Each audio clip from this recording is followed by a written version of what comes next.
Hi everyone, welcome back. ഇന്ന് സ്ത്രീയാകട്ടെ പുരുഷനാകട്ടെ മിക്കവർക്കും വരുന്ന മരണത്തിന് കാരണം ഹാർട്ട് അറ്റാക്ക് ആണ്. ഇതിന്റെ ലക്ഷണം പുരുഷന്മാരെ അപേക്ഷിച്ച് സ്ത്രീകളിൽ വ്യത്യസ്തമാണ്. അതുകൊണ്ട് തന്നെ ഹാർട്ട് അറ്റാക്ക് ആണെന്ന് തിരിച്ചറിയാൻ വൈകുകയും ചികിത്സ കിട്ടാതെ മരണത്തിനിടയാകുകയും ചെയ്യും. സ്ത്രീകളിൽ വരുന്ന ഹൃദ്രോഗത്തിന്റെ ലക്ഷണങ്ങൾ എന്തൊക്കെയെന്ന് നോക്കാം. 1. സാധാരണ ഇല്ലാത്ത ക്ഷീണം. വീട്ടിൽ ദിവസമുള്ള ജോലികൾ ചെയ്തതിനു ശേഷമുള്ള ക്ഷീണം പോലെയല്ല. ചെറിയ ജോലികൾ ചെയ്യുമ്പോഴേക്കും ക്ഷീണിക്കുക. എത്ര റെസ്റ്റ് എടുത്താലും ക്ഷീണം മാറാതിരിക്കുക. ഇങ്ങനത്തെ അവസ്ഥ കണ്ടാൽ വൈകിക്കരുത്. രക്തപ്രവാഹം ശരീരത്തിന്റെ വിവിധ ഭാഗങ്ങളിലേക്ക് ഹൃദയത്തിന് ചെയ്യാൻ കഴിയാതെ വരുമ്പോഴാണ് ഈ അവസ്ഥ വരുന്നത്. ഇതുമൂലം മറ്റു അവയവങ്ങളും ക്ഷീണിക്കുന്നു. എത്ര റെസ്റ്റ് എടുത്താലും ക്ഷീണം മാറാത്ത അവസ്ഥ. 2.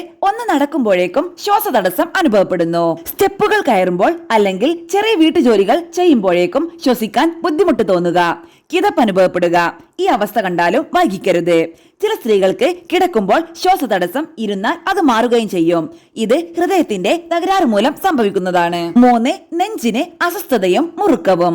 പുരുഷന്മാരിലെ ഹൃദ്രോഗ ലക്ഷണങ്ങളിലെ നെഞ്ചുവേദന സ്ത്രീകളിൽ അത്ര കാഠിന്യത്തിൽ ഉണ്ടാവില്ല. കടുത്ത വേദനയ്ക്കു പകരം സ്ത്രീകളിൽ നെഞ്ചിന് സമ്മർദ്ദവും മുറുക്കവുമായിരിക്കും.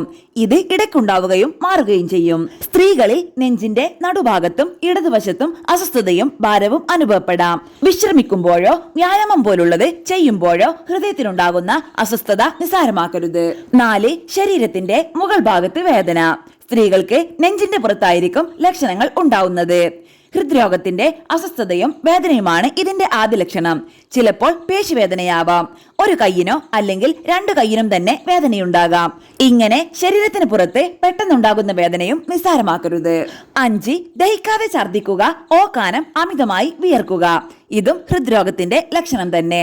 അതുപോലെ നെഞ്ചുവേദന, അസ്വസ്ഥത, വയറുവേദനിക്കുക, ഇതും ചിലരിൽ കാണാം. പക്ഷേ ഇത് വയറിലെ പ്രശ്നമാണെന്ന് തെറ്റിദ്ധരിക്കാറുണ്ട്. അതുപോലെ വെറുതെ വിയർക്കുക. ശരീരത്തിൽ രക്തപ്രവാഹം കുറയുന്നത് മൂലമാണ് ഇങ്ങനെ സംഭവിക്കുന്നത്. ഇതും നിസ്സാരമാക്കരുത്.